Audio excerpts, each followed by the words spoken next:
Estamos comenzando aquí una nueva emisión de Campo y Ciudad, siempre dedicado a tener informado al hombre de campo.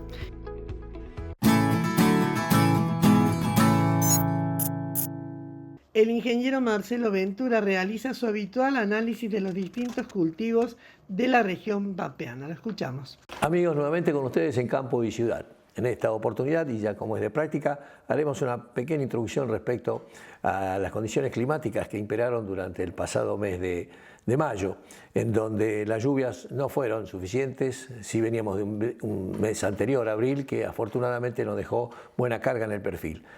Prácticamente en toda la región, en buena parte de la provincia, apenas hubo algún registro de 20 milímetros. Eso fue todo. Lo que sí, sobre el fin de mes, las últimas 2 semanas fueron de bajas temperaturas, con alta humedad ambiente, lo que significó que la recolección se viera en cierta forma interrumpida, esperando la humedad de recibo. Pero así todo, lo importante es que sí arrancó la campaña de trigo, la campaña 26-27, si bien en un área que se estima algo inferior a la del último ciclo, es superior a la del promedio de los últimos 5 años. Se cree, y en general en toda la zona núcleo y buena parte de la provincia de Córdoba, que el avance es de un 20%. Algo inferior al avance a esta misma altura del año de la campaña pasada, como consecuencia de esa falta de piso o condiciones que todavía no eran favorables para la siembra. Ya hay algunos lotes nacidos y bueno, esperar que en este mes de junio que estamos iniciando y de allí en adelante todavía se empiecen a sembrar las variedades intermedias y las de ciclo corto, las más tardías. Se cree que va a ser una campaña algo difícil, justamente los números que nosotros hacíamos o los márgenes que se sacaron no eran muy favorables, sobre todo para aquellos que iban a sembrar en campo ajeno, como consecuencia de este conflicto de Medio Oriente que hizo que los precios de los fertilizantes fundamentalmente subieran bastante y por supuesto el combustible. Pero bueno, en los últimos días la situación se revirtió, prácticamente bajó el valor de la urea en un promedio de 800 a 1000 dólares por hectárea. Entonces ya aquella indicación que habíamos hecho respecto a bajar un poco la dosis de siembra como para que los insumos no saliesen tan costosos, medio como que se ha revertido. Lo que sí es bueno y recomendable es que justamente esta aplicación de fertilizantes sea incorporada. Siempre dan mejor resultado los fertilizantes incorporados en presiembra a las aplicaciones al boleo. Entonces, no solamente ajustar un poco la dosis, sino tener en cuenta esa práctica, sobre todo para aquellos que todavía no han iniciado ni la siembra siquiera. En lo que hace a la superficie para la provincia, más o menos en 1.100.000 hectáreas son las que finalmente se van a sembrar, pero también van a acompañar otros cultivos de invierno como la cebada y la camelina y la carinata y la colza, que han ido tomando cierto posicionamiento en estas coberturas justamente por eso, ¿no? Para cubrir aquellos rastrojos de maíz o de cosecha gruesa de soja que en fin, que no se vuelen o no ocasionen esos problemas de erosión. En lo que hace a los cultivos de cosecha gruesa, de la campaña ya que está finalizando, comencemos a hablar un poco de la soja, que es la que más avanzada está en su recolección. Aquí en nuestra región ya casi promediando, llegando a un 80%, 85% del área levantada respecto a lo que había sembrado, con muy buenos rendimientos. Habíamos tenido valores ya comentados para los lotes de primera y ahora los lotes de segunda también están dando buenos resultados, y eso suma un poco a que el volumen final, no solamente de la soja, sino también sumado el maíz, que ya haremos algún comentario, a nivel nacional, significa una cosecha más que récord, superando con creces las 140 millones de toneladas, conjuntamente con otros cultivos como son el sorgo, el girasol y el maní acá en nuestra situación. Y respecto al maíz, podemos decir que bueno, se está retomando, entonces una vez finalizada la soja, aquella que se le había dado prioridad para la recolección como consecuencia del riesgo de la dehiscencia o la apertura de cápsulas, de vainas, está tomando ahora incremento la recolección de maíz, sobre todo el maíz tardío, el maíz de segunda, que también está dando muy buenos rendimientos, y esto hace a ese volumen que se espera de recolección final. Pero algún problemita pareciera haber, o por lo menos se está tratando de salvar en lo que hace a la calidad del grano de soja. Y al respecto se va a dar a conocer ahora en las próximas jornadas previstas para soja, se va a anunciar justamente este mapeo de calidad de soja a través de un trabajo trabajo que han hecho justamente estas entidades asociadas para el tema de la soja y hasta el INTA también, en donde se van a dar a conocer cuáles son los valores de proteínas, valores en fin, de otros componentes de la soja, sobre todo para enriquecer y mejorar la calidad de la harina de soja, que en definitiva es el principal producto que nosotros exportamos. Así que en la medida que podamos tener en cuenta esas particularidades, tendremos mejores rendimientos y mejor calidad en lo que hace a este grano. Respecto a los mercados, bueno, pareciera ser que cuando se aumenta un poco la producción, la liquidación es inmediata, pero pareciera ser que los productores están esperando futuras oportunidades, vislumbran que puede haber una mejoría de los precios y en ese sentido están conservando un poco de su producción, aquellos que tienen plantas propias o en embolsado. No está volcándose en lo que se esperaba, el volumen que se esperaba, hacia los puertos. Ya empezando con algunos temas más particulares, la semana pasada se había anunciado la baja de retenciones, la quita de retenciones en el trigo y una escala para el maíz y la soja, pero claro, nunca son suficientes a pedido del productor y en la medida que estas retenciones lleguen a cero, eso se verá reflejado en los volúmenes de producción, en la rentabilidad, en el mayor movimiento de fletes, en la actividad en la industria, justamente para la extracción de aceite, tanto en soja como en el caso del maíz. Así que el día miércoles se terminó de publicar en el boletín oficial ya el anuncio de lo que nos había adelantado el gobierno unos días antes, ¿no? O sea, la baja de retenciones. Habrá entonces que se verá reflejado eso inmediatamente en los precios, ojalá sea con valores interesantes en los mercados y para el caso de la soja y el maíz habrá que esperar un poco más. Eso hizo lo que hizo también alentar a este incremento un poquito en la superficie de trigo que habíamos comentado ya al inicio de esta nota.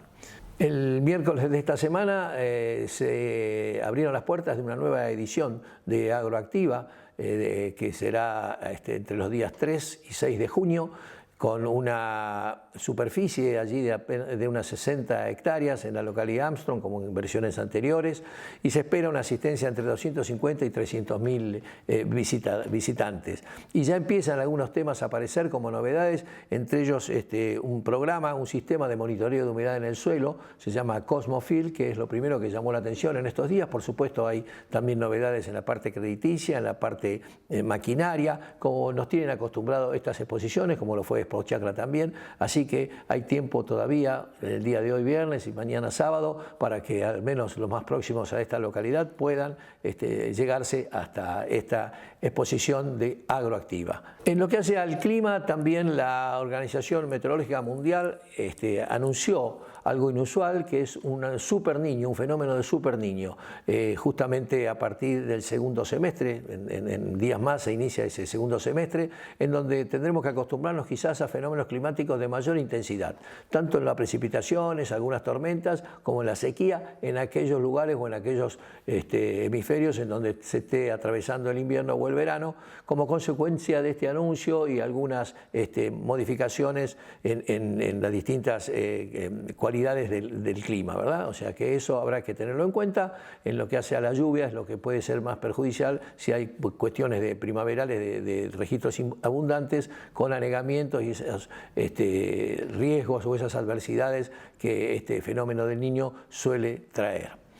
También en los próximos días 10 y 11 de junio, esta es una novedad, en la localidad de Carmen de Areco, va a haber una exposición, no un remate, sino una venta de maquinarias agrícolas para el sector en esta modalidad de hot sale, como que también nos tienen acostumbrados a aquellas casas que venden artículos electrodomésticos, ¿no? Como para darse una vuelta a aquellos que estén próximos a Carmen de Areco y ver, en fin, qué posibilidades hay para el cambio o la adquisición de nueva maquinaria.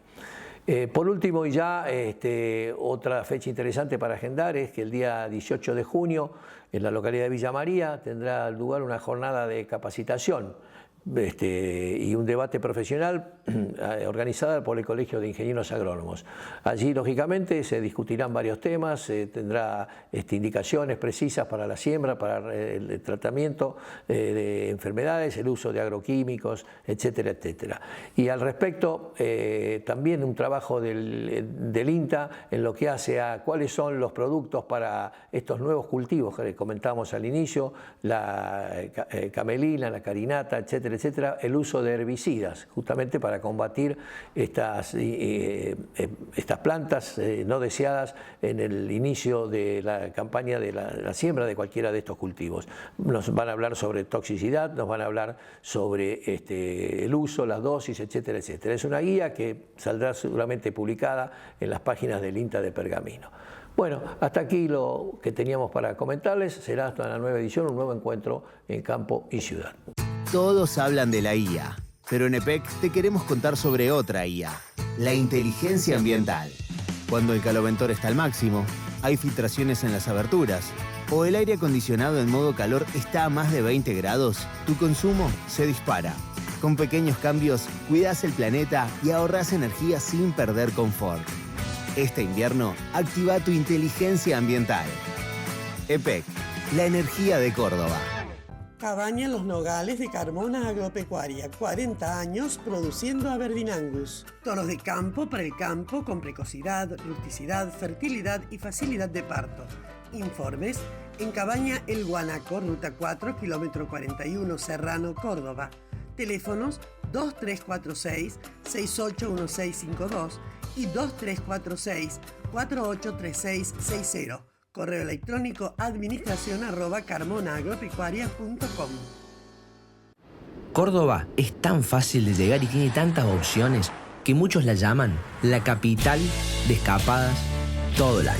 Sí, un destino preparado para que conectes con la naturaleza cuando quieras, o metas un fin de detox para recargar con el aire sanador de las sierras. Un lugar para hacer sierra office en la semana y aprovechar para armarte un fin de largo, hacer deporte, comer realmente como te mereces, brindar con un gran vino o vivir Semana Santa pero visitando a un santo de verdad. Un lugar preparado para que puedas disfrutar todo el año. Vení a Córdoba, disfruta más fácil.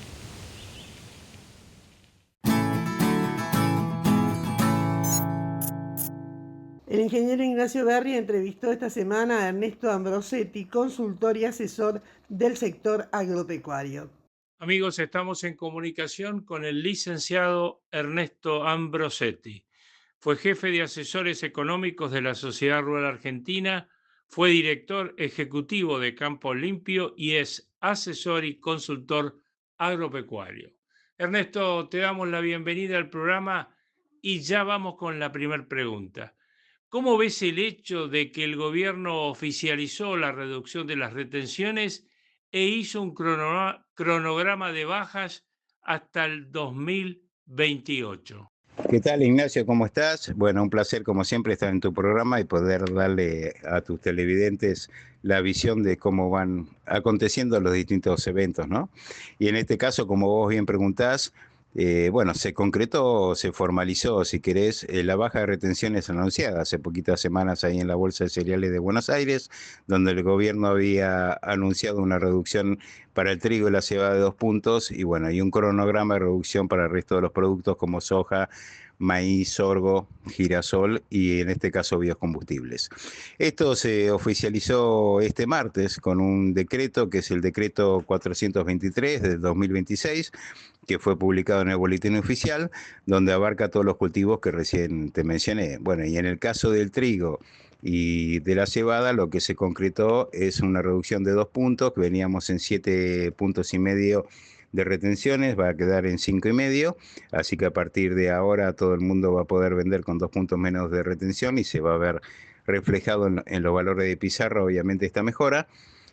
Pero, viste, con un sabor amargo de todas maneras. ¿Por qué? Porque no sabemos cómo continúa la reducción del trigo y la cebada, porque por ahora se anunció 2 puntos menos, pero estamos en 5,5 puntos. Y la verdad que ante el aumento de costos que hemos tenido este año en el combustible, en la urea, en distintos insumos estratégicos que también derivan del combustible, bueno, los márgenes se han achicado Y el productor agropecuario creo que esperaba un poquito más, ¿no? Un esfuerzo más del gobierno para poder tener una mejora en la rentabilidad y poder observar que sus márgenes pueden mejorar.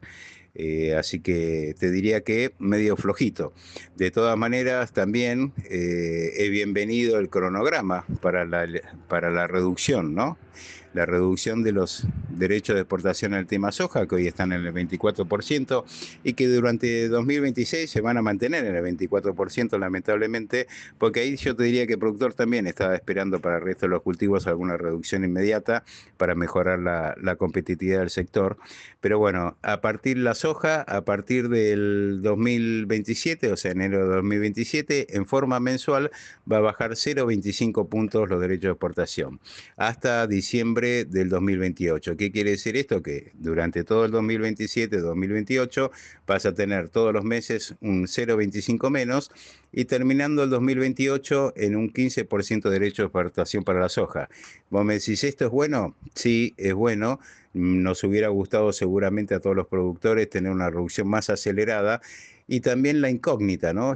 Quedamos en el 2028 con el 15. ¿Cuándo vamos a llegar a cero? Acordate la promesa electoral de eliminar los derechos de exportación que son realmente muy distorsivos y que limitan al productor en la inversión, en la productividad y en la mejora de calidad de sus productos.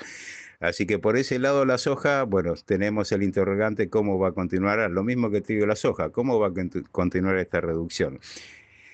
Después, por otra parte, te diría, a ver, el maíz y el sorgo están en 8,5, comienzan también en el 2027 en forma trimestral a bajar medio puntito y bueno, van a terminar en 5,5% los derechos de exportación en el 2028, a fines del 2028. Y cuando llegan a cero tampoco lo sabemos. O sea que estamos en falta, y te diría, con las promesas electorales que se habían realizado. Y en el tema de girasol va a tener una reducción semestral a partir de enero de 2027, así que va a llegar al 3% a fines del 2028. Y por otra parte, el biocombustible también va a tener una reducción que no, por lo menos no había estado anunciado, no lo teníamos en cuenta.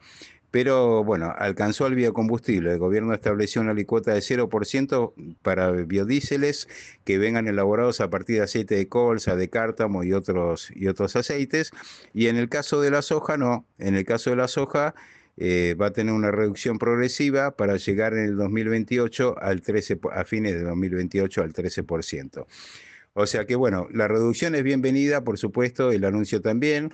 Lo bueno es que nos permite tener una previsibilidad hasta ahora, hasta el 2028, cómo van a evolucionar, no en el caso del trigo y de la cebada, porque quedó así como abierto a que el gobierno en cualquier momento pueda seguir bajándolo y ojalá lo haga cuanto antes posible para mejorar nuestra competitividad y los márgenes de nuestros cereales.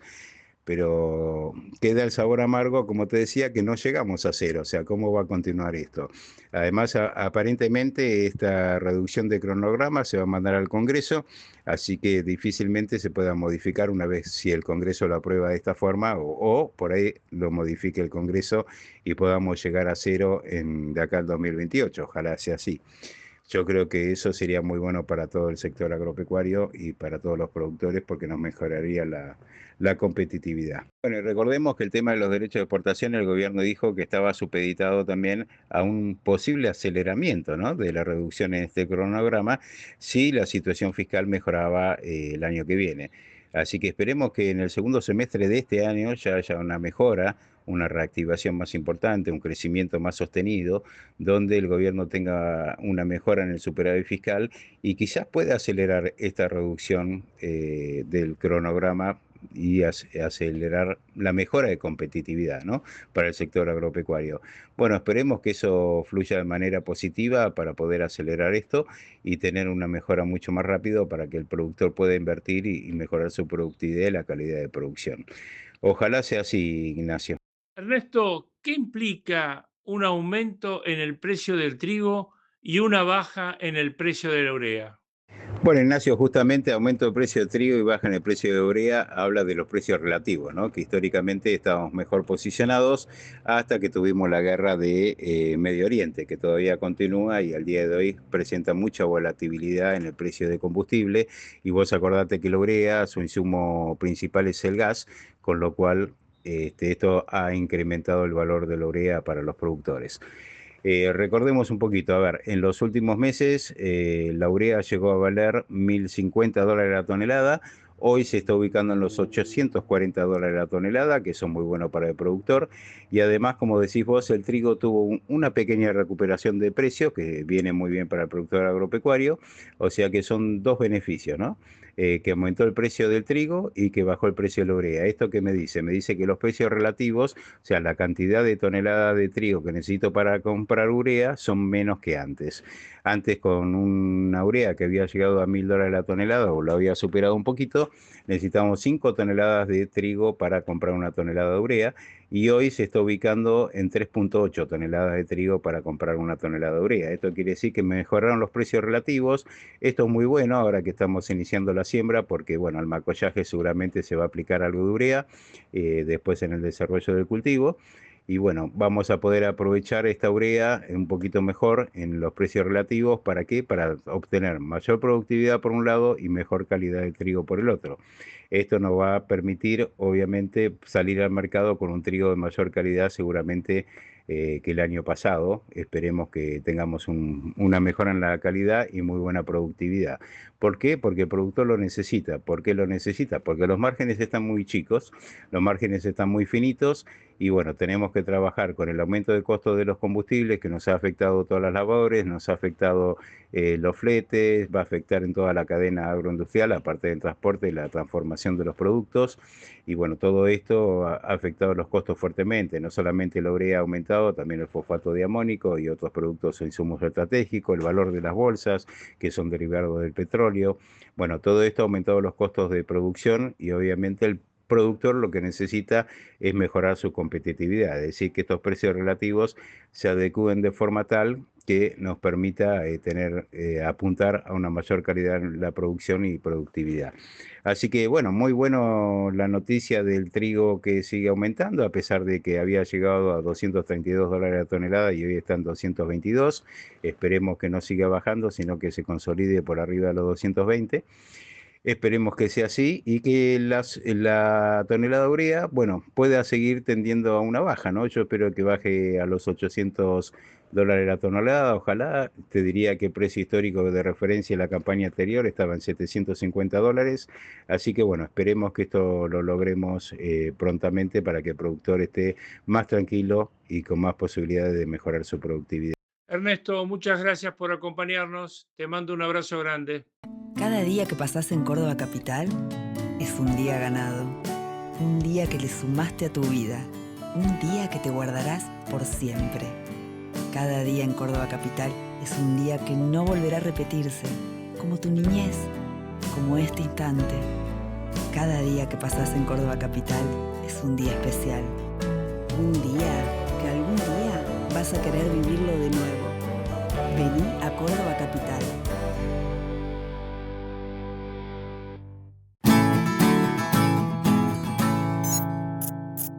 Informe técnico que realiza todas las semanas el ingeniero Ignacio Berri. El tema de hoy es pasturas monofíticas y polifíticas.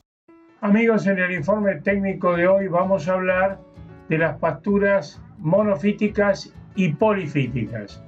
Son dos términos utilizados para describir la composición y diversidad de las plantas en un ecosistema de pastizales o praderas.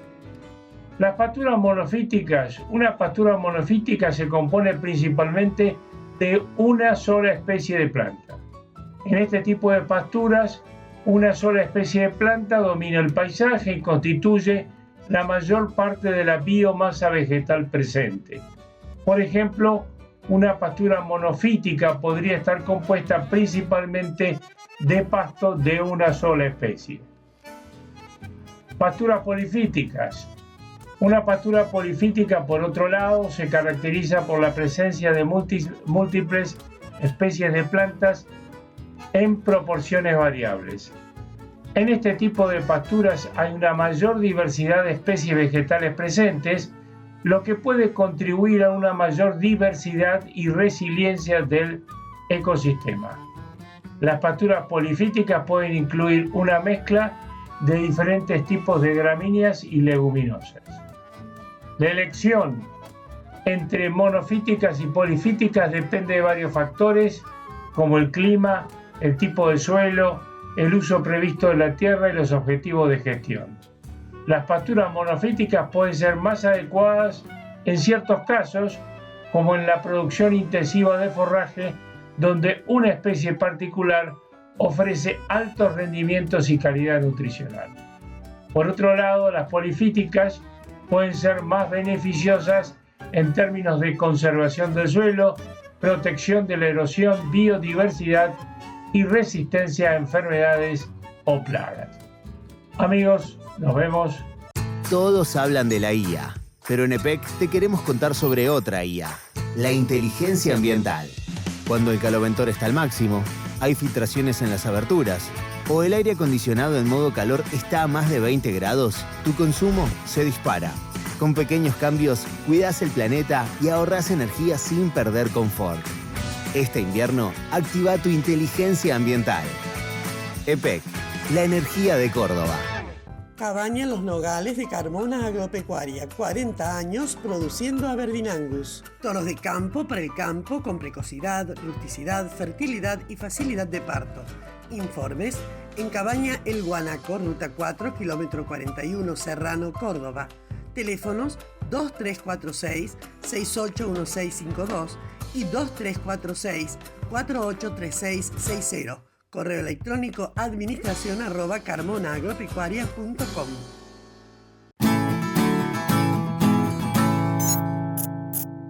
De esta manera le ponemos punto final a nuestro campo y ciudad de hoy. Nos reencontramos la semana próxima en esta misma sintonía y a esta misma hora. Que lo pase bien.